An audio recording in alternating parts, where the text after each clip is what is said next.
안녕하세요. 사연에 빠지다의 DJ 민영입니다. 알뜰하다와 구두쇠. 이 둘의 차이는 정말 종이 한 장 차이인 것 같아요. 아끼고 절약하는 사람에게 무조건 구두쇠라고 부르지는 않으니까요. 이 한 끗 차이에 관련된 이야기가 오늘의 사연인데요. 오늘의 사연도 어떤 내용일지 함께 들어볼게요.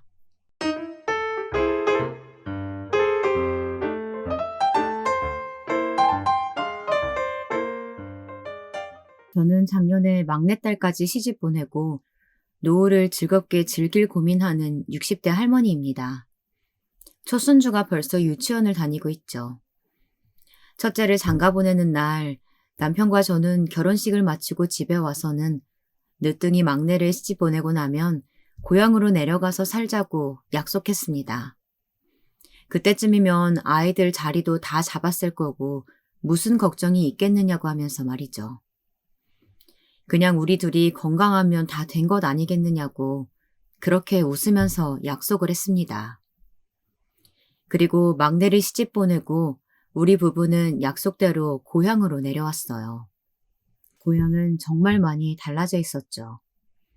남편과 저는 어린 시절 한 동네에서 자란 국민학교 동창입니다. 그래서 동네 곳곳에 추억이 많이 있었는데 세월 앞에 장사 없다고 사라져버린 것들이 많았죠. 저희 집도 그랬습니다. 남편이 살던 곳은 다행스럽게도 남아있었는데 제가 살던 곳은 이미 없어지고 마트가 들어와 있더군요. 우리는 남편이 어릴 때 살던 집을 수리했습니다. 마당 한쪽에 진짜 조그맣게 밭도 하나 만들어두고 우리 반려견들 둘이 서리 녀석들 신나게 놀 수 있는 공간도 만들고 그렇게 정착 준비를 마쳤습니다. 젊은 시절 남편과 저는 빈손으로 시작해서 아끼고 아껴 모은 돈으로 장사를 시작했죠. 음식 장사가 힘들다고 하잖아요. 그래서 초반에는 많이 헤매기도 했지만 시어머님에게 물려받은 손맛으로 자리를 차차 잡아 2호점, 3호점까지 운영하게 되었습니다. 고향으로 내려가면서 그간 운영했던 가게들을 적당한 사람에게 맡겨두고 내려가면 소일거리를 찾아서 여유롭게 보내는 것을 목표로 삼았답니다. 그렇게 노년은 평화롭고 안락하게 지내게 될 것이라고 예상했었는데 이런 일이 벌어질 것이라고는 조금도 예상하지 못했답니다. 우리 장남이 처음으로 결혼하고 싶은 여자가 있다고 말하면서 집에 데려온 날은 잊을 수가 없어요. 연애는 뒷전이고 오로지 일에만 빠져 산다고 생각했었거든요. 그래서 선자리를 좀 알아봐야 하나 싶어서 몇 번이나 슬쩍 물어봤지만 어물쩍거리면서 대답을 않더라고요. 남편은 만나는 사람이 있어서 그런 것 아니겠냐고 했지만 연애하는 녀석의 얼굴이 아니라서 확신할 수 없었답니다. 그래서 절에 같이 다니는 사람이 선자리를 소개하고 싶다고 했을 때 바로 아들에게 이야기를 꺼냈습니다. 이전에 이야기했을 때는 그럴 시간이 없다고 했으면서 이번에는 세상에 만나는 여자가 있다고 하더라고요. 주말에 등산 동아리 활동을 한다고 다니는데 그곳에서 만난 사람이라고 하더군요. 만난 지는 6개월 정도인데 그냥 사귀는 사이가 아니라 진지하게 결혼까지도 생각 중에 있다고요. 아들은 여자친구가 조금 짠순이 기질이 보이기는 하지만 그래도 재미있고 좋은 사람 같다는 생각이 든다고 했습니다. 저와 남편은 깜짝 놀랐어요. 저희는 어떤 여자든 상관없다고 했죠. 둘이서 서로 좋아하고 배려하고 함께 갈 자신이 있다면 누구라도 상관없다고 말이죠. 그래서 곧 인사시키겠다고 말했을 때는 남편과 제가 더 긴장했답니다. 그리고 일주일 정도 흘렀을까요? 아들이 여자친구를 소개시켜주고 싶다고 연락이 왔습니다. 무슨 한정식 집을 예약했다고 나오라고 하더라고요. 우리는 엄청 긴장한 얼굴로 예비 며느리를 만나러 갔습니다. 처음 보는 예비 며느리는 우리처럼 긴장을 하긴 했지만 눈이 반짝이는 것이 엄청 똑부러지게 보였습니다. 왜 맏며느리감이라는 표현 있잖아요. 딱 그런 것 같더라고요. 첫인상부터 저는 마음에 쏙 들었답니다. 어머니, 여기 음식 다 괜찮아요. 특히 잡채가 일품인데 좀 드셔보세요. 오빠가 아버님은 육회를 좋아하신다고 하더라고요. 음식이 나오기 시작하자 접시에 덜어서 저희 앞에 놔주면서 맛있다고 드셔보라고 권하는 것이 얼마나 예뻐 보이던지요. 첫인상이 좋아서 그런가 하는 행동이 다 예뻐 보였습니다. 저만 그런 것이 아니었어요. 남편도 집에 와서도 너무 마음에 든다고 칭찬 일색이었죠. 애가 예의도 바르고 참하더라, 싹싹하니. 저희 가족들은 다들 예비 며느리의 매력에 흠뻑 빠졌답니다. 아들 녀석도 싱글벙글해서는 상견례 자리를 빨리 만들어야겠다고 했죠. 상견례 자리에서 만난 사돈 어른들도 무척이나 사람이 좋아 보이셨어요. 금방 이야기가 잘 통했죠. 결혼 준비는 애들에게 맡기기로 하고 그 자리에서 이야기가 마무리되었답니다. 우리 때와는 다르게 예물이고 예단이고 요즘 애들 사이에서는 간소하게 하는 편이라고 하더라고요. 스몰 웨딩이니 뭐니 하면서 번잡스럽게 크게 결혼식을 하지도 않고 말이죠. 아이들이 그런 이야기를 처음 꺼냈을 때 저희는 그런 부분을 크게 신경 쓰지 않았어요. 그래서 아이들이 좋을 대로 하라고 했죠. 부모의 입장에서는 제일 좋은 것이 아이들이 무탈하게 알아서 잘 산다면 그것만으로도 충분하다고 생각했기 때문이죠. 다행스럽게 사돈도 크게 따지지 않으시더라고요. 주변에서는 아무리 애들이 알아서 하더라도 예물은 함께 보러 가는 게 좋을 것 같다고 하더군요. 그래서 그날만큼은 저도 함께 갔답니다. 먼저 자식들을 결혼시킨 친구들의 말에 의하면 며느리한테 어지간한 보석 한 세트는 해주는 것이 기본이라고 하더군요. 몇 가지 보석들을 추천까지 받기도 했고요. 아이들이 원하는 것을 해줘야겠다 싶은 생각으로 갔는데 막상 보니까 뭔가 좋은 것으로 해주고 싶더라고요. 며느리에게 혹시 원하는 것이 있냐고 물었는데도 며느리는 무엇이든 좋다고만 했습니다. 그래서 고른 것이 무난하게 다이아몬드였는데요. 디자인도 다양해서 하나를 고르기가 힘들더라고요. 며느리는 한참을 이것도 해보고 저것도 해보며 비교하더니 하나를 결정했습니다. 제가 보기에도 예쁘더군요. 어머님, 너무 예뻐요. 이렇게 예쁜 것까지 해주셔서 감사합니다. 제 팔짱까지 끼면서 기뻐하는 얼굴을 보니 가격이 좀 있기는 해도 기분은 좋았습니다. 소규모로 진행되었다고 하더라도 결혼식 당일은 정말 정신이 없었어요. 기분이 좀 묘하더군요. 도대체 이 녀석은 결혼을 언제 하나 고민할 때도 있었는데 말이죠. 저는 결혼식 내내 아들 내외가 서로 믿고 의지하면서 앞으로의 날들을 보낼 수 있기만 하면 좋겠다는 생각이 들었습니다. 요즘 신혼여행을 간다고 하면 해외로 많이 다녀오는데 우리 아이들은 희한하게도 제주도에 간다고 하더라고요. 의외다 싶었는데 회사에 일이 있어서 길게 자리를 비울 수 있는 여건이 아니라고 했습니다. 저는 그래도 신혼여행인데 섭섭하지 않겠느냐고 물었지만 며느리는 다음에 좋은 곳으로 가면 되지 꼭 멀리 갈 필요 있느냐고 웃기만 했죠. 그런데 신혼여행을 다녀온 아이들이 인사를 하러 왔는데 아들의 얼굴이 좀 이상하더라고요. 화가 난 것 같은데 신혼여행 가서 싸웠나 싶더라고요. 며느리에게 무슨 일이 있었느냐고 살짝 물었는데 새아가는 아무 일도 없었다고 하면서 웃기만 했답니다. 네, 이상하게 아들과는 전혀 다르게 며느리는 멀쩡하더라고요. 그래서 저희도 깊게 묻기 뭐해서 가만히 있기만 했죠. 아들은 무슨 할 말이 있는 듯 보였지만 이내 고개를 저으며 아무 일도 없었다고 했습니다. 저는 의심이 좀 들기도 했지만 아이들이 아니라고 하는데 캐묻기가 뭐해서 그냥 넘어갔죠. 다음 날 집으로 돌아가는 순간까지도 둘 사이는 무언가 묘한 기류가 흐르고 있었습니다. 얼마 후 며느리가 신혼집으로 저희를 초대해서 밥을 먹고 싶다고 연락이 왔어요.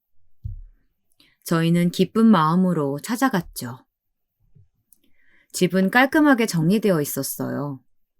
잡다한 가구들이 많은 것도 아니고 정말 필요한 몇 가지만 있더라고요. 거실이 너무 썰렁하지 않냐? 소파라도 좀 있으면 낫겠구만. 모르는 소리 하지 마요. 요즘 애들은 집에 뭘 많이 안 둔다고 하잖아. 어련히 알아서 잘할까. 남편은 그래도 너무 집이 사람 사는 것 같아 보이지 않는다고 아쉬워했습니다.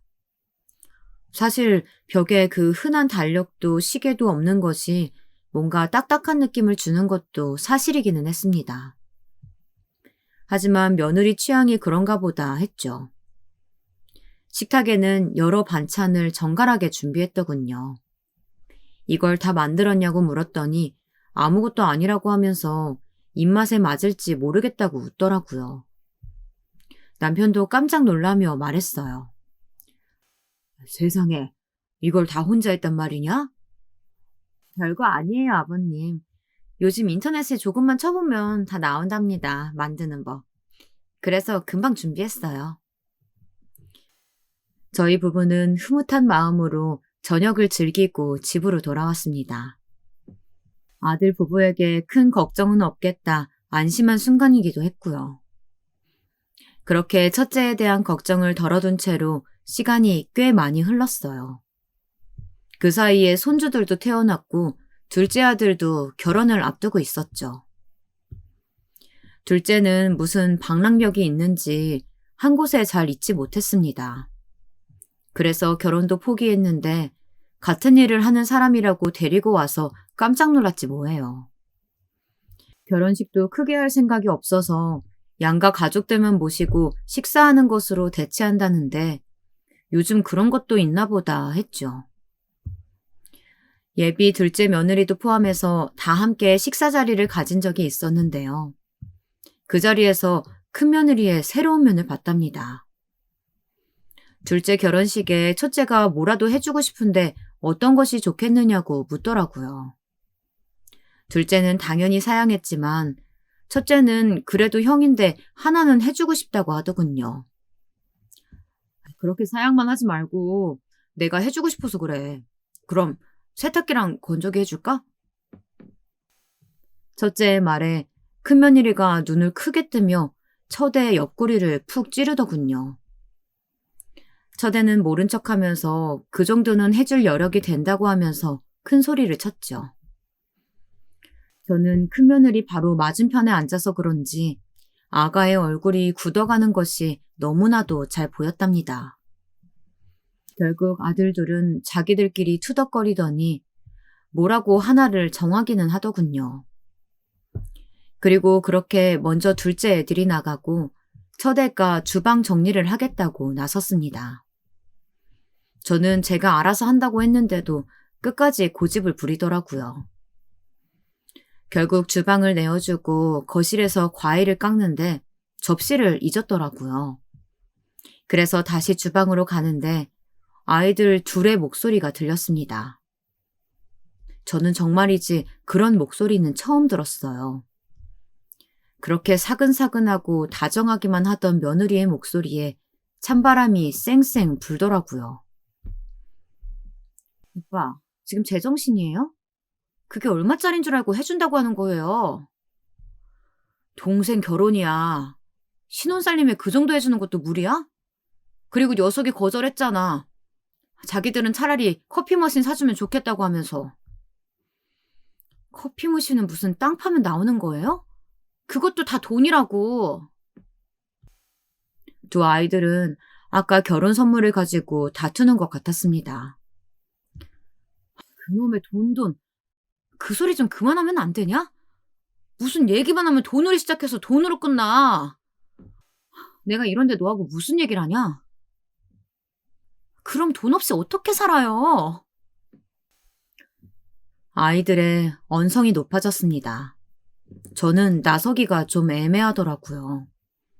둘 사이에 뭔가 제가 모르는 일이 있었나 싶더라고요. 사실 저도 남편과 처음 결혼했을 때 뭐든 아끼고 아꼈던 일이 있었거든요. 그래서 며느리의 마음이 이해가 되기도 하더라고요. 어색한 분위기를 풍기며 집에 가겠다는 아이들을 보내두곤 저는 아들과 이야기를 좀 해봐야겠다 싶었죠. 그래서 다음날 전화를 걸어 잠깐 보자고 했습니다. 아들은 외근 나갔다가 점심을 먹으러 왔다고 하면서 집으로 왔습니다. 밥을 먹으면서 우선 제가 들었던 사실에 대해 먼저 미안하다고 하고는 무슨 일이 있었냐고 물었죠. 아들은 별일 아니라고 하면서도 좀처럼 굳은 얼굴을 풀지 않더라고요. 저는 며느리에게 말하지 않을 테니 일이 있었다면 이야기해보라고 했어요. 아들은 망설이더니 이야기를 하더군요. 사실 연애할 때도 좀 짠순이 기질이 있기는 했었어요. 영화 보자고 해도 나중에 다 TV에서 한다고 돈 아깝다고 하고, 한 번은 연극 티켓이 생겨가지고 가자고 했는데 그냥 그 표 팔아서 그 돈으로 집에서 영화나 보자고 하는데, 아, 진짜. 아들이 연애 시절 이야기를 풀어내는데 저는 귀엽기만 했습니다. 그런 돈이 아깝게 느껴질 수도 있다 싶었죠. 원래 연애랑 결혼은 다른 거야. 같이 살기 시작하면 다 그렇게 부딪히면서 사는 거지. 그런 거 다 털어놓고 맞춰 가다 보면 괜찮아져. 엄마 아빠는 뭐 처음부터 잘 맞았겠니? 다 그런 과정 겪는 거지. 아직은 다 그렇게 싸우고 풀고 하는 거야. 뭐 여기까지 와서 일러주고 그러냐 너는. 저는 결혼 초반에는 그랬던 경험이 있었답니다. 그렇게 어릴 때 동네에서 어울려 다녀 서로 잘 안다고 생각했는데 막상 같이 사는데 안 맞는 것들이 어찌나 많은지. 물론 저희도 그런 부분으로 많이 싸웠기 때문에 아들 내외도 충분히 괜찮을 것이라고 생각했습니다. 그런데 아들은 달라도 너무 다르다고 말하더군요. 그러면서 하소연하듯이 이야기를 쏟아내기 시작했어요. 엄마, 근데 그래도 이건 진짜 해도 너무하잖아요. 화장실에서 볼일 보고 휴지 쓰는 것까지 간섭한다고요. 휴지도 두 겹으로 되어 있는 거 한 겹씩 나눠서 쓰라고 해요. 그러면서 대변 보고 나서는 꼭 네 칸만 써야 한다고. 그거보다 더 썼다고 하면은 아주 난리도 이런 난리가 없어요. 아예 미리 딱 끊어두고는 몇 개인지 체크까지 한다니까요. 아들은 심각한 얼굴로 이야기하는데 저희 부부는 웃음이 터져버렸습니다. 저도 처음에는 빈손으로 시작하다 보니 휴지도 칸수를 정해둔 적이 있었거든요. 며느리처럼 겹을 나눠본다는 생각은 안 했지만 말입니다. 저는 요즘에도 그렇게 사용하는 애가 있는가 싶어서 놀라기도 했어요. 아들은 저희들을 보면서 이게 웃음이 나올 일이냐며 짜증을 내더군요. 저는 그것 말고 뭐가 또 있느냐고 물었습니다. 아들은 연이어서 계속 이야기를 하는데 점점 더 이건 좀 아니지 않나 싶더라고요. 대표적인 것이 물티슈였어요. 아이들을 키우다 보면 물티슈를 많이 사용하게 되는데 그런 물티슈를 한번 사용하고 나면 빨아서 다시 쓴다고 하더라고요. 위생을 생각하면 말도 안 되는 소리였죠. 특히 아이를 키우는 집에서 말이에요. 하지만 며느리는 그렇게 하고 있다니 온몸에 소름이 돋더라고요. 그리고 밤 8시가 되면 집안에 불을 일체 켜지 않았는데 그게 다 전기세를 아끼기 위해서라고 하면서 한숨을 내쉬었습니다. 그런 것은 문제라고 하기에는 좀 아닌 것 같다고 말했는데 아들은 집에 와서도 급히 처리해야 할 일이 있는데 며느리가 워낙 컴퓨터 켜는 것도 잔소리라 매번 그런 문제로 싸움이 된다고 했어요. 문제는 그렇게 화를 내던 며느리도 밤 11시가 넘어서는 뭘 하는지 방을 환하게 밝혀두고는 컴퓨터로 무언가를 정신없이 하고 있다는데 무슨 일인지 아들도 모르고 있었죠. 샤워를 할 때도 물을 받아서 쓰지 물을 틀어놓고 있으면 무슨 하늘이 무너지는 것처럼 다그치는 편이라 점점 숨이 막힌다고 한숨을 내쉬더군요. 듣는 저의 입장에서는 이게 구두쇠인지 아니면 알뜰하게 살림을 사는 것인지 조금은 혼란이 오기 시작했습니다. 그래도 저는 조금 떨떠름했지만 그래도 아이가 아껴서 딴 걸 할 것처럼 보이지는 않아서 아들을 달래주고 집으로 돌아왔답니다. 집에 와서도 아들의 한숨이 귓가에 계속 울리는 것 같았어요. 머릿속이 복잡했죠.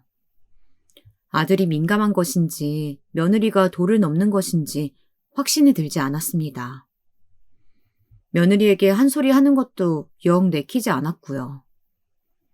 그 이후 한동안은 아들에게서 다른 말이 나오지 않았습니다. 저는 정말로 서로 이야기해서 풀었나 보다 했죠. 하지만 그것은 저의 착각이었습니다. 하루는 늦은 밤에 아들 녀석이 전화가 왔더라고요. 손주 녀석이 열이 너무 심하게 올라서 병원을 왔다고 말이에요. 저는 깜짝 놀라 무슨 일이냐고 물었습니다. 얼마 전부터 열이 자꾸 오르고 기침을 심하게 했는데 오늘은 열이 39도를 넘어서 병원에 왔어요, 엄마. 진짜 내가 미치겠다고요. 애가 이렇게 아픈데 병원비 아깝다고 가지도 않고 그냥 집에서 물수건만 해주고 있었다고요.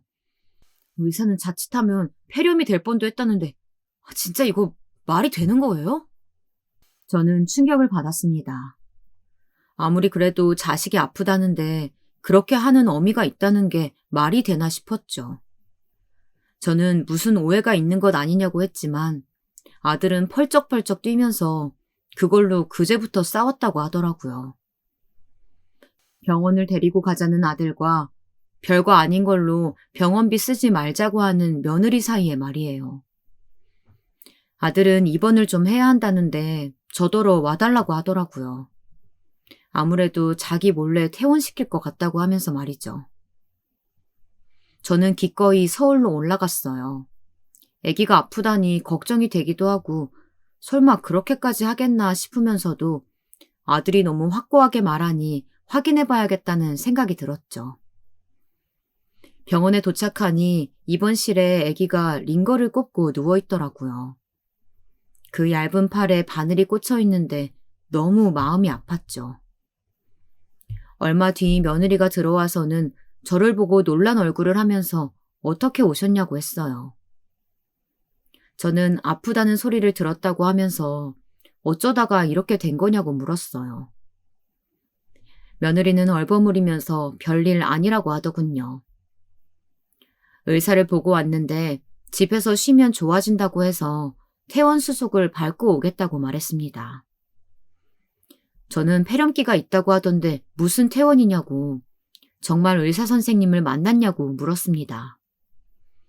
아무리 생각해도 이해가 되지 않았거든요. 하지만 며느리는 정말이라고 하면서 짐을 챙기더라고요. 그런데 때마침 의사 선생님께서 들어오셨습니다. 저는 손주의 상태는 괜찮은 거냐고 물었습니다. 의사 선생님께서는 늦었다면 폐렴으로 크게 고생했을 것이라고 하면서 적어도 3일은 입원을 해야 한다고 했어요. 저는 어이가 없어서 며느리에게 어디서 무슨 말을 듣고 온 것이냐고 따졌습니다. 며느리는 도끼 눈을 뜨고 의사에게 따져 묻더라고요. 3일이요? 아니 열도 내렸는데 무슨 3일이나 입원을 해요. 멀쩡하기만 한데. 애기 어머님, 지금은 막 처방을 한 상태라서 열이 내린 것처럼 보여도 좀 지켜봐야 돼요. 지켜보긴 뭘 봐요. 괜히 병원비 더 받아내려고 수 쓰는 거 아니에요? 우리 애는 멀쩡하니까 빨리 퇴원시켜주세요. 당장. 의사와 간호사가 아무리 설득을 해도 며느리는 막무가내였습니다. 의사 선생님께서는 아이가 면역력도 떨어졌는데 무슨 퇴원이냐며 절대로 안 된다고 강력하게 말씀하셨죠. 하지만 며느리 귀에는 전혀 들리지 않는지 소리까지 질러가며 따져들었습니다. 오죽하면 밖에서 무슨 일인가 싶어서 사람들이 병실을 기웃거리더라고요. 저는 그런 며느리 앞을 막아서면서 괜찮아질 때까지 입원을 시키겠다고 말씀을 드렸습니다. 의사 선생님께서는 고개를 절레절레 흔드시더니 절대 퇴원은 무리라고 하시면서 병실을 나가셨죠. 저는 화를 참지 못하고 씩씩거리는 며느리를 붙잡고 잠시 밖으로 나왔습니다. 아가, 아무리 그래도 그렇지 자식이 아프다는데 병원 하루 이틀이 뭐 어떻다고 거기서 그렇게 소란을 부리니? 어머님, 그게 아니고요. 병원비가 어디 한두 푼 하나요? 거기다 6인실 없어서 지금 4인실 쓰고 있잖아요. 그럼 비용 훨씬 더 많이 나오고 어디 그뿐이에요? 병원식도 양 얼마 되지도 않으면서 비싸기만 비싸잖아요. 그냥 집에 데려가서 그만. 너는 도대체 뭐가 중요한지 모르겠니? 그 병원비가 애 건강보다 더 중요해? 저러다 더 탈라면 네가 책임질 거니? 며느리는 끝까지 그럴 리가 없다며 집에 데려가서 씻기고 약 먹이면 금방 좋아진다고 했습니다. 말이 통하지 않는 며느리에게 저는 병원비가 그렇게 걱정이면 내가 낼 테니 그만 좀 하라고 언성을 높였습니다. 그러자 며느리는 입을 꾹 다물고 고개를 숙이더라고요. 저는 아프면 일찍 병원에 데려가란 말도 빼놓지 않았습니다. 괜찮겠지 하고 뒀다가 더 큰일이 될 뻔했다고 말이죠. 며느리는 알겠다고 대답을 하기는 했지만 보는 제 입장에서는 찜찜하기만 했습니다. 사흘 뒤 병원에서는 퇴원해도 된다고 하면서 몇 가지 집에서 주의해야 할 사항들을 알려주었습니다. 며느리는 제가 퇴원 수속을 하고 병원을 나설 때까지도 병원에서 괜히 돈을 더 받으려고 입원을 연장시켰다고 툴툴거리더군요. 저는 며느리에게 했던 충고가 아무런 소용이 없었구나 싶어 한숨이 나왔습니다. 그날 이후로 저는 큰아들 내외를 좀 더 주의 깊게 지켜보았어요. 사람이라는 것이 어디 하루아침에 바뀔 수 있나요? 그러던 어느 날 아들이 갑자기 고향으로 내려가 있던 저희를 찾아왔습니다. 갑자기 찾아온 아들은 화가 머리 끝까지 나서는 씩씩대고 있었죠. 갑자기 무슨 일이라고 묻는 저희에게 아들은 이번에야말로 부끄러워서 얼굴을 들고 다닐 수 없다고 화를 내었어요. 그러더니 최근에 며느리가 어린이집 엄마들과 사이가 나빠진 것 같다고 한동안 집에서 계속 짜증을 냈다고 했습니다. 아들은 무슨 이유인지 물었지만 며느리는 전혀 짚이는 부분이 아무것도 없다고 했죠. 아들은 엄마들 사이에서 겉돌다가 아이들에게까지 그 영향이 미칠까 걱정을 하고 있었다고 해요. 그러다 아주 우연한 기회로 그 이유를 알게 되었다고 했습니다. 평소보다 이른 시간에 퇴근한 아들이 1층에서 엘리베이터를 기다리다가 같이 있던 아주머니들끼리 나누는 이야기를 듣게 되었는데 거기서 자기 집 이야기가 나왔다고 합니다. 5층 진짜 너무하지 않아? 하루 이틀도 아니고 뻔뻔하게 같이 밥 먹다가 귀신같이 사라진다니까. 돈 낼 때만 되면 그러면서 뭐가 그렇게 당당한지. 난 그것보다 어린이집 행사에 자기만 쏙 빠지는 거 난 그게 더 기분 나빠. 내 말이 그러면서 참여한 척하면서 이래저래 말도 많고. 애들은 착한데. 난 이번에 그냥 좀 정 떨어졌어. 한마디 했다고 소리소리 지르면서 완전 눈 뒤집혔던데 봤어? 아들은 엄마들끼리 그런 문제가 있는 것은 둘째치고 동네방네 소리를 지르면서 엄마들이랑 싸운 것이 너무 부끄러웠다고 합니다. 며느리는 엄마들을 양아치 취급하면서 비꼬는 바람에 더 일이 커진 것도 한몫했다고 해요. 아들은 전말을 다 알고 나니 부끄러워서 도망칠 수밖에 없었다고 했습니다. 돈귀신 붙었다고 수군거려요. 어린이집 행사에 돈 한 푼 보태는 일 없고 자기들끼리 모아서 뭘 하려고 하면 이름만 슬쩍 올려놨으면서 유세는 다 떤다고. 정작 하는 것도 하나 없이. 그런 엄마 밑에서 애들이 뭘 배우겠냐고 하는데 제가 진짜 얼굴을 못 들고 다니겠어요. 이래도 참아요? 저는 흥분한 아들을 달래면서 며느리와 이 문제에 대해 이야기해 본 적이 있냐고 물었습니다. 아들은 몇 번이고 말을 했지만 들은 척도 하지 않는다고 했습니다. 저는 혹시 이번 일로 애들이 또래들과 노는데 문제가 생긴 것은 아닌지 물었습니다. 아들은 안 그래도 놀이터에 가면 친구들이 잘 놀아주지 않는다고 울상인데 이런 일 때문에 아니냐고 한숨이었죠. 하지만 더 큰 문제는 따로 있었습니다. 아들은 알뜰하게 아끼는 것처럼 보여도 결국에는 자신을 위해서만 돈을 쓰고 있다고 하면서 얼마 전 우연하게 본 이야기를 했습니다. 바이어들 선물을 구입하기 위해서 맡겨둔 물건을 찾으러 갔다가 직접 봤다고 하더군요. 저는 깜짝 놀랐습니다. 아끼고 아낀 돈으로 며느리가 산 것이 고작 비싼 향수라니. 앞뒤 말이 맞지 않는다고 여겼죠. 아들 역시 그런 점이 자신을 더 화나게 한다고 했어요. 저는 며느리에게 전화를 걸어 서울 갈 일이 있어 올라가는데 잠깐 집에 들려도 되겠느냐고 물었습니다. 며느리는 잠시 뜸을 들이더니 알겠다고 하더군요. 저는 밭에서 가꾼 것들을 조금 챙겨서 올라갔어요.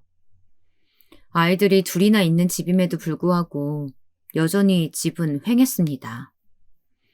거실 구석에는 아이들이 가지고 노는 장난감 몇 개와 두세 권의 책이 있었죠. 며느리는 아이들은 아직 유치원과 어린이집에서 돌아오지 않았다고 하면서 갑자기 서울은 무슨 일이냐고 물었습니다. 건물에 관련되어 문제가 좀 생겨 확인차 올라왔다고 한 저는 어린이집 엄마들과의 이야기를 들었다고 했습니다. 며느리는 금세 불만스러운 표정으로 삐죽거렸죠. 아무것도 아닌 일로 오빠도 참.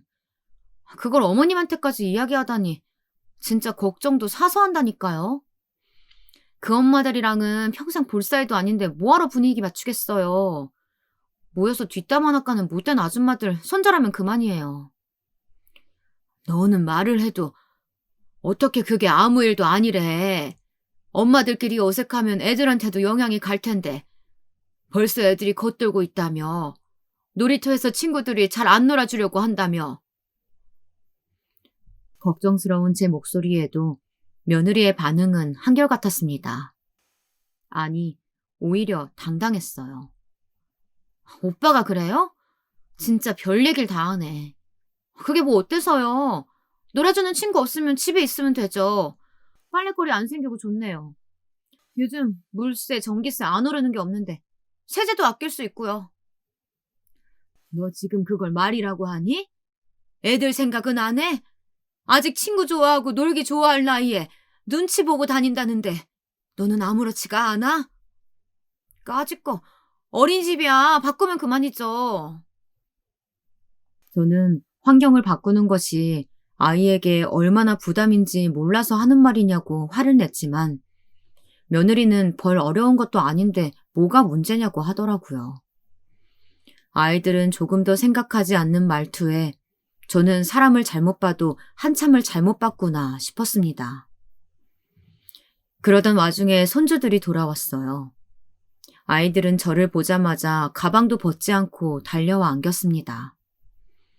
방금까지 며느리와 이야기를 하며 올라왔던 화가 단숨에 녹는 기분이 들었죠.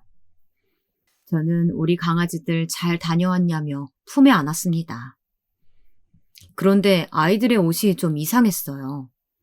남자아이들이라 장난이 심해 옷이 금방 더러워진다고 하더라도 좀 그 정도가 심했습니다. 중간중간 구멍도 나 있었고 전체적으로 낡았다는 인상을 확 받을 정도였습니다. 제가 옷을 살펴보는 것을 눈치챈 며느리는 물려받기를 해서 그렇다고 하면서 구멍난 부분은 기워 입으면 된다고 하더라고요. 저는 이 정도면 금방 엉망이 될 텐데 하나 사서 입히는 것이 어떻겠냐고 했어요. 며느리는 애들이 금방금방 자라는데 돈 아깝게 옷에 왜 돈을 들여 사느냐고 하더라고요. 이렇게 있다가 떨어지면 또 여기저기 구해서 입히면 된다고 말하며 아이들을 좀 씻겨야겠다고 하면서 화장실로 들어갔습니다. 저는 아이들이 벗어둔 가방을 열어보았습니다. 지퍼가 고장이 났는지 제대로 열리지도 않더라고요. 겨우 열었더니 가방도 물려받기를 한 모양인지 내부가 여기저기 덧댄 흔적이 보였어요. 아무리 아낀다고 해도 이렇게까지 할 필요가 있을까 싶은 생각이 들었습니다. 저는 아이들 방으로 들어갔습니다. 방 안에는 옷장 하나, 책상 하나, 책상으로 쓰는 것인지 좌식상이 하나 있을 뿐 아무것도 없었습니다. 저는 옷장을 열어보았어요. 눈에 익은 몇 벌을 제외하고는 누가 봐도 물려받은 것이 명확할 정도로 얼룩해진 옷들 뿐이었습니다. 책장의 책들도 상태는 거의 비슷했어요. 책을 뽑아 넘겨보면 내부가 제대로 된 것들이 거의 없었습니다. 곳곳에 찢어지고 낙서가 가득하게 되어 있어 글자는커녕 그림도 온전히 볼만한 것들이 없었죠. 책장 아래에는 장난감 바구니가 들어있었는데요. 그 안의 사정도 별반 다르지 않았습니다. 작년 둘째가 크리스마스 선물이라고 하면서 해외에서 보내준 로봇과 블럭을 제외하고는 찌그러진 종이컵이 들어있었습니다. 저는 숨이 턱하고 막혔어요. 때마침 화장실에서 며느리와 애들이 나오더군요. 애들 보는 책이 왜 다 이 모양이냐? 이래서 글자는 보이겠니? 그림은 어떻고? 다 찢어지고 낙서되어 있고 이거 애들이 이랬냐? 어떻게 죄다 멀쩡한 것이 없어? 어차피 아직 글자 몰라요. 그림만 대충 보면 그만인데 아무거나 보면 되죠. 돈 아깝게 책을 왜 사요? 나중에 글자 알게 되면 그때 가서 생각할게요. 그리고 유치원에 책 많아요. 저는 아무리 애들이 어려서라고 하지만 책을 보면서 뭐라도 하나씩 배우는 것이 있어야 되지 않겠냐며 이런 책은 내다 버리라고 했습니다. 버리긴요. 이거 주워온 지 얼마 되지도 않았어요. 아깝게 왜 버려요. 멀쩡하기만 한데. 진짜 어머님 별일도 아닌 거 가지고 왜 이렇게 잔소리세요. 애기 아빠가 뭐라고 고자질했는지 모르겠지만 그거 다 오바예요. 어떻게 나이를 들수록 투정만 내는지. 아휴. 며느리는 혀를 차면서 어머님이 자꾸 받아주시니 더 그러는 것 같다고 원망 섞인 눈으로 저를 바라보았습니다. 저는 순간 울컥해서 며느리에게 향수 이야기를 물었습니다. 그렇게 돈이 아깝고 아껴야 써야 한다고 했으면서 그 돈으로 명품관을 다녀오냐고 말이죠. 물론 며느리는 딱 잡아댔습니다. 자기가 언제 그렇게 했느냐고 말하면서 절대 그런 적이 없다고 하더군요. 저는 명품관에서 향수를 사고 나오는 모습을 아들이 직접 봤다고 말했습니다.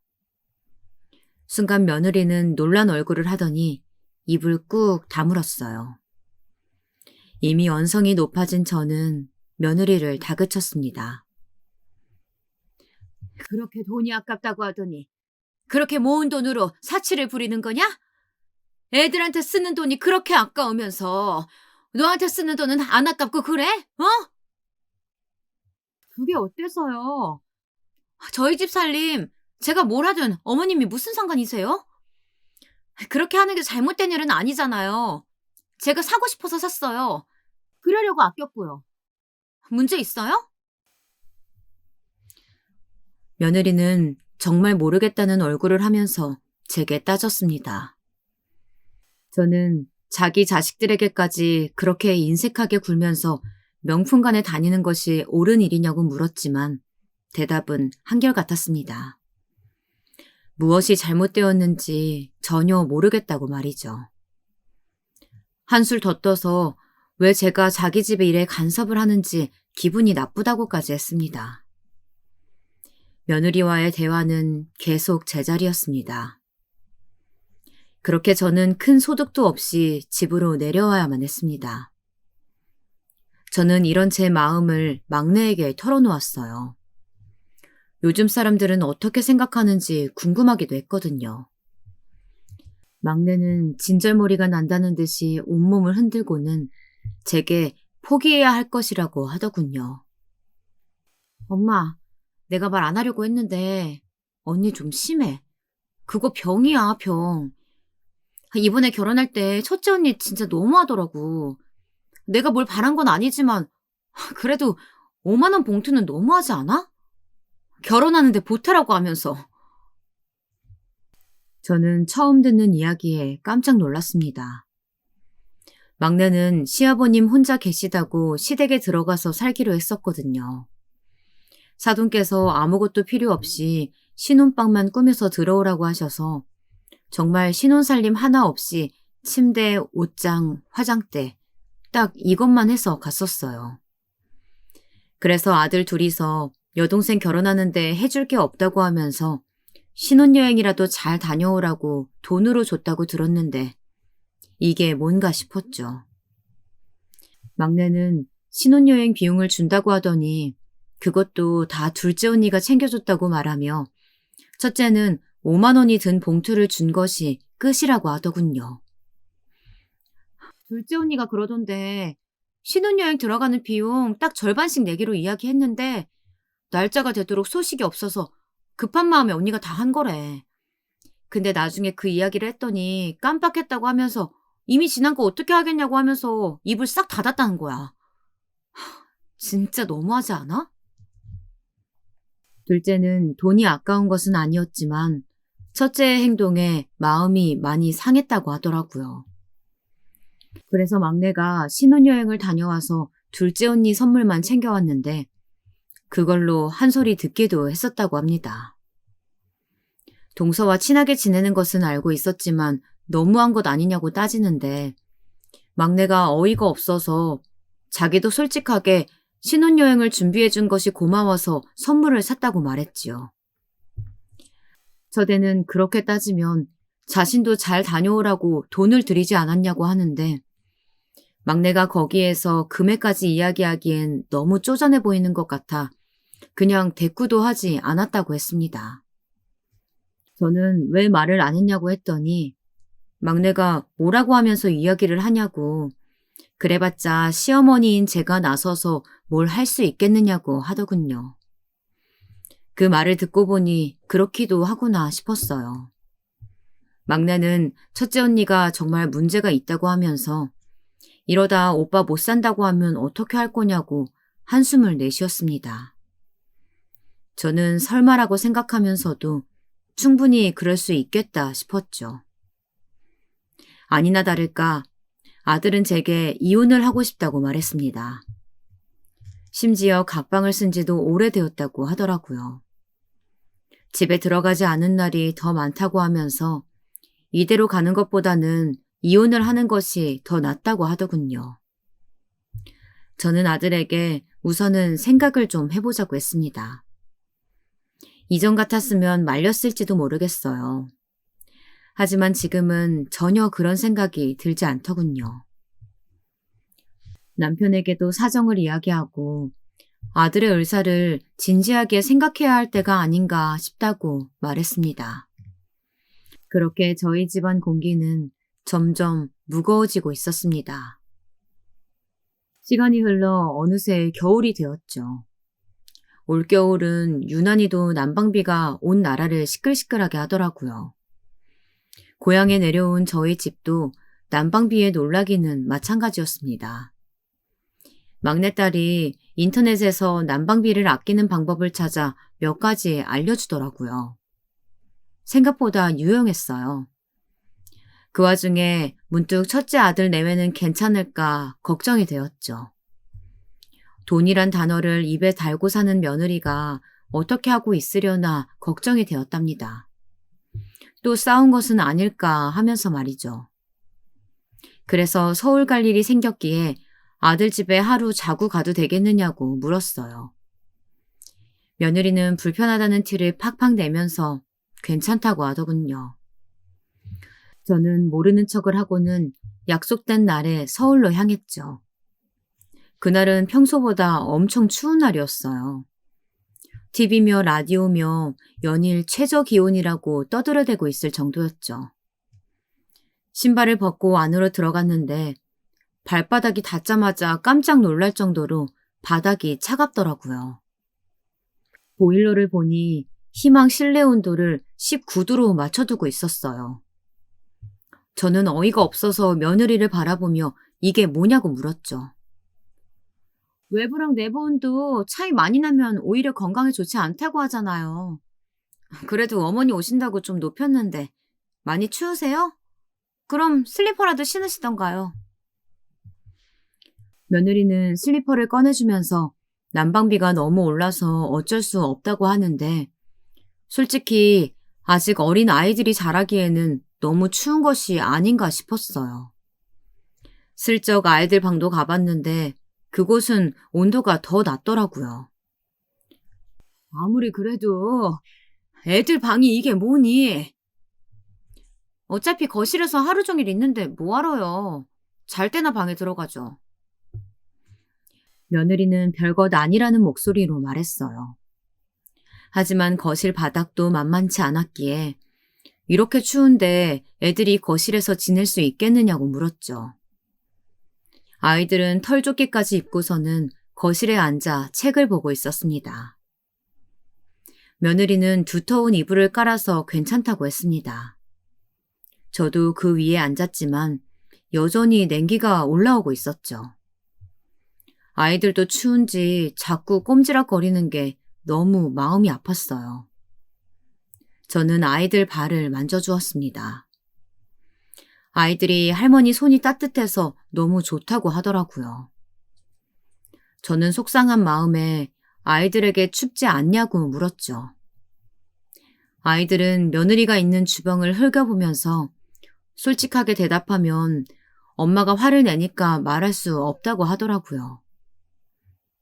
이렇게 되니 제 속에서도 슬슬 화가 치밀러 올랐어요.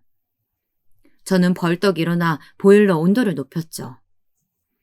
곧 보일러 돌아가는 소리가 나기 시작하자 며느리가 주방에서 나오더군요. 누구야? 누가 보일러 올렸어? 내가 그랬다. 애들 춥다고 바들바들 떠는데 그럼 그대로 두니? 며느리는 이 정도 추위에 얼어 죽을 사람 없다며 다시 보일러를 내리더군요. 저도 질세라 다시 올렸습니다. 며느리는 눈을 부릅뜨고 저를 보면서 소리를 질렀어요. 지금 뭐 하세요? 보일러 왜 자꾸 손대시는 거예요? 너는 어미라는 작자가 지 새끼들 저렇게 춥다고 앉아있는 게 보이지도 않니?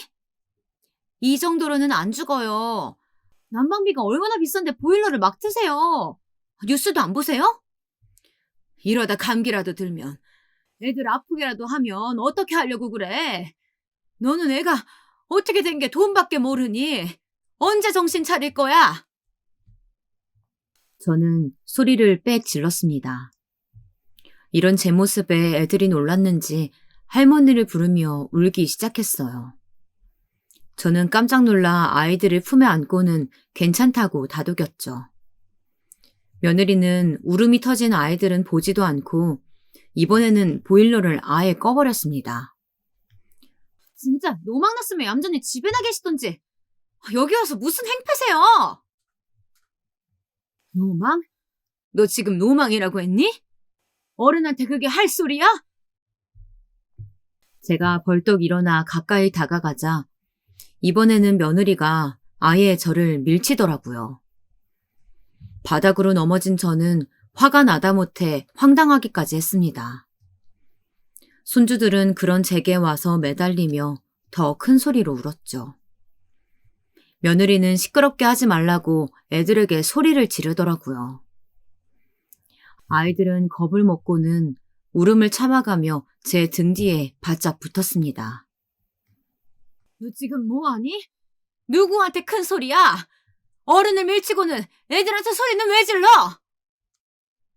다치셨어요? 아니잖아요. 다치신 것도 없어 보이는데 왜 저한테 소리 지르세요? 그러니까 손대지 말고 얌전히 계시다가 가시라고요. 아, 진짜 기운 빠져 진짜.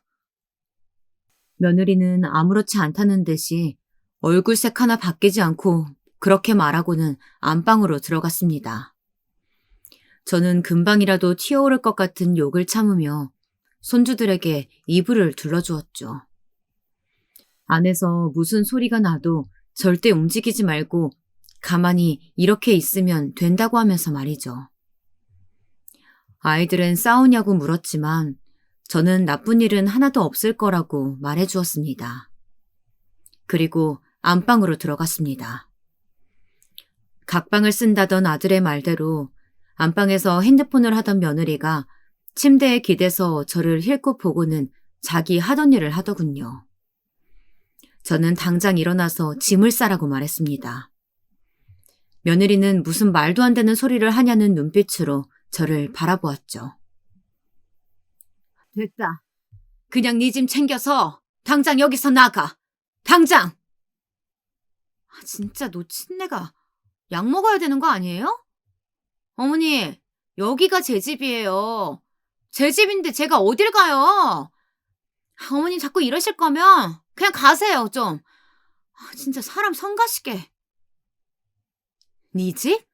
여기 네 집이 어딨어? 여기 내가 너희한테 해준 집이야. 내 집이라고. 그러니까 썩 꺼져! 며느리는 말도 안 되는 소리라고 하면서 시집 올 때 해준 집이면 자기들 부부집인 거지 이제 와서 무슨 소리냐고 화를 냈습니다. 저는 대답 대신 옷장을 열었습니다. 옷장에는 며느리 옷들이 한가득이었죠.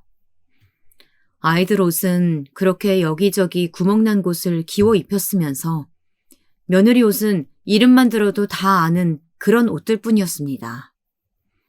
그 중에는 아직 택도 뜯지 않은 새 것도 있었죠. 저는 옷을 한꺼번에 쓸어 바닥에 던졌습니다. 그리고는 구석에 있던 큰 캐리어도 함께 꺼냈죠. 어머니, 지금 뭐 하시는 거예요? 진짜 노망났나? 왜 이러세요? 내 말이 말 같지 않아? 당장 나가라고. 이것들 다 가지고 내 집에서 나가. 꼴도 보기 싫으니까. 저는 날뛰는 며느리는 보지도 않고 옷장에 있는 것들을 다 꺼냈습니다. 아들이 봤다고 하던 향수들도 상자째 그대로 있더라고요. 며느리는 혹여나 향수를 던지나 싶었는지 제게 달려들어 상자를 빼앗아 품에 안았습니다. 여기 내 명의로 된 내 집이야. 너희한테 집 준다고 했지. 그게 너희 명의라고는 안 했다. 그러니까 여기 내 집이라고. 며느리는 거짓말이라고 소리를 질렀습니다. 저는 아들에게 전화를 걸어 이곳 명의가 누구냐고 물었죠. 아들은 영문도 모른 채 엄마 명의라고 답하면서 무슨 일이냐고 물었습니다. 저는 대답 대신 지금 들어오라고 하고는 전화를 끊었습니다. 며느리는 아무 말도 않더라고요. 저는 이제 다 알았으니 당장 짐을 싸서 나가라고 했죠. 꼼짝도 않는 며느리를 대신해서 저는 캐리어에 옷을 쑤셔 넣기 시작했습니다. 그러자 며느리가 갑자기 제 다리를 붙들고 늘어져서는 잘못했다고 앞으로는 시키는 대로 하겠다고 하면서 싹싹 빌기 시작했습니다. 어머니 제가 잘못했어요. 제가 정신이 나갔었나 봐요. 어머니 진짜 딱 한 번만 용서해 주세요. 다시는 안 그럴게요.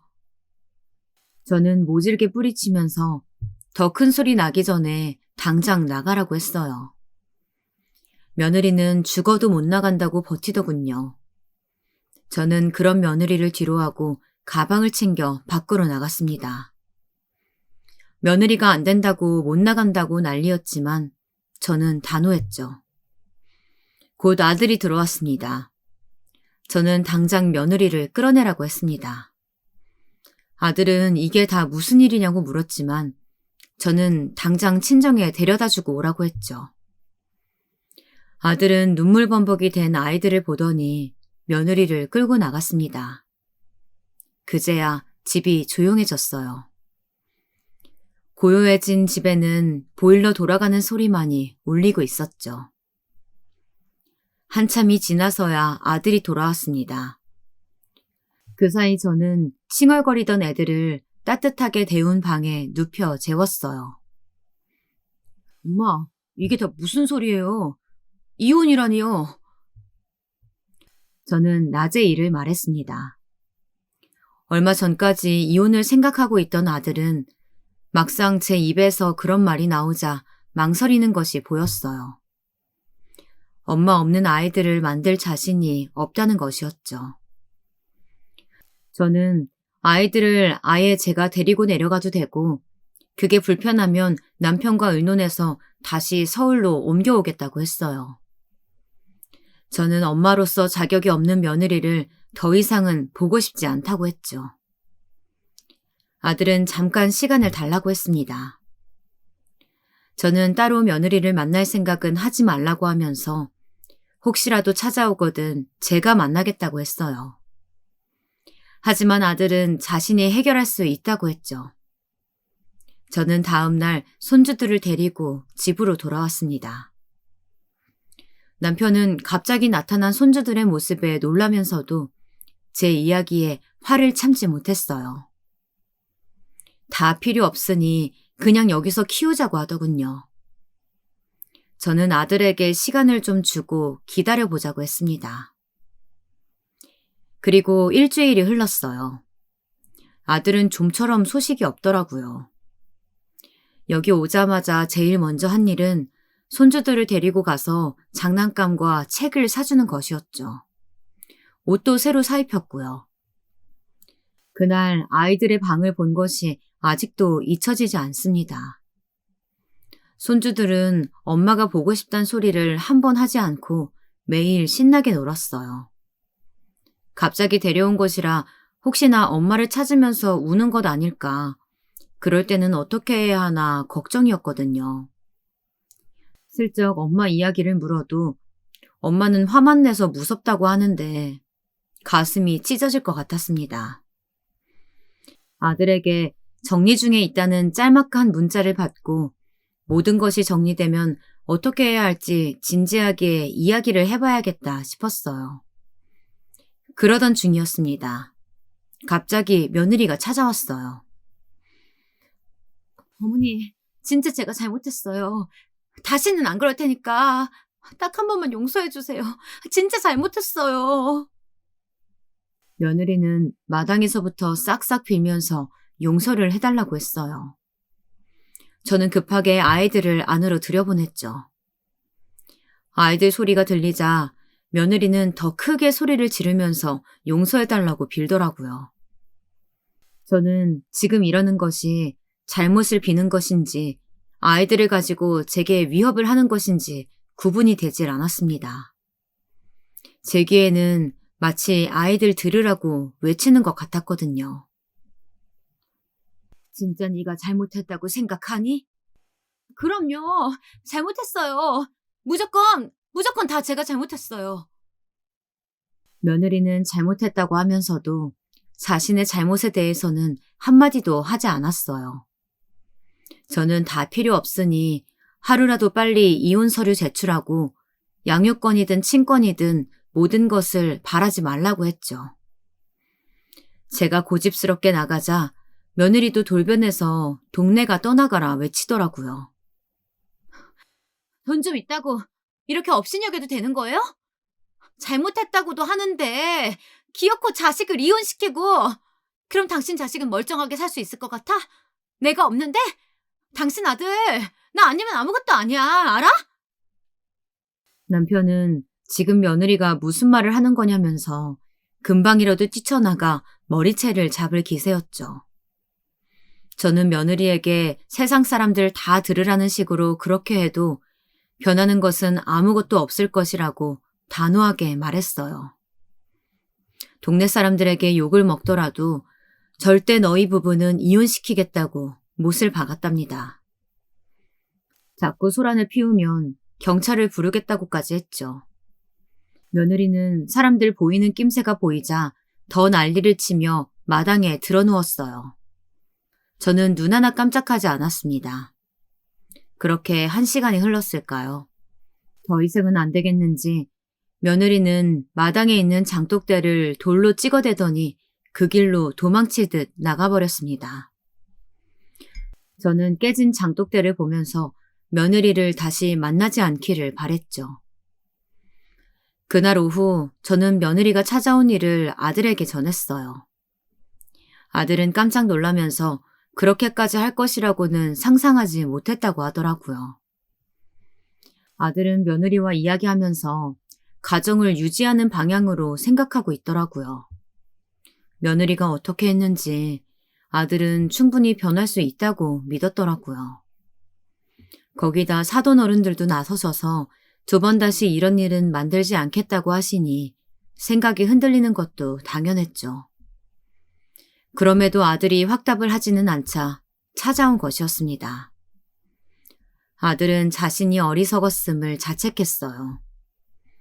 저는 이혼 소송을 하는 한이 있더라도 빨리 끝을 보라고 했습니다.